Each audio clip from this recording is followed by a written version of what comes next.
اہل حرم کی میقات کا کیا حکم ہے؟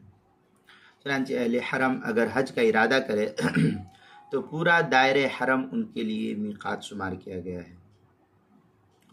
اور اگر عمرہ کا ارادہ کرے تو حدود حل مثلا تنعیم وغیرہ میں جا کر احرام باندھنا یہ ضروری ہوگا۔ بنیت الناسک کے اندر ہے واما میقات اہل الحرم، پھر آگے ہے فالحرم للحج فیحرمون من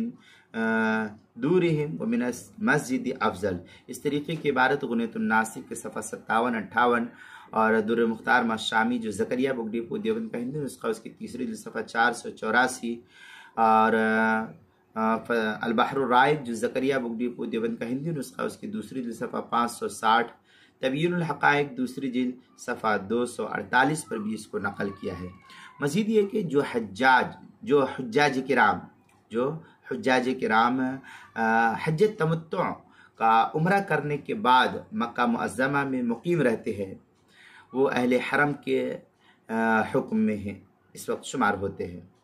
لہذا وہ حج کا احرام اپنے کمروں سے باندھ کر کے نکلیں گے اور مسجد حرام میں جا کر کے احرام کی نیت کرے تو فضیلت زیادہ ہو جائے گی اس صورت میں۔ چنانچہ مناسک کبیر کے اندر ہے وَكَذَلِكَ أَيْ مِثْلُ حُكْمِ أَهْلِ الْحَرَمِ كُلُّ مِنْ دَخَلَ الْحَرَمَ مِنْ غَيْرِ الْإِلَّةِ وَإِنْ لَمْ يَنْوِ الْإِقَامَةَ بِهِ كَالْمُفْرِدِ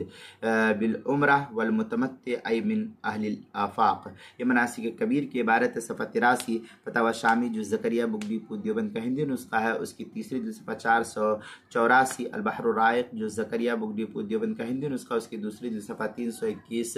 کتاب المسائل اس کی تیسری جلد صفحہ 105 پر بھی اس کو نقل کیا، اور عنوان ہے اہل حرم کی میقات، اس کے تحت جو اس مسئلے کو نقل کیا ہے۔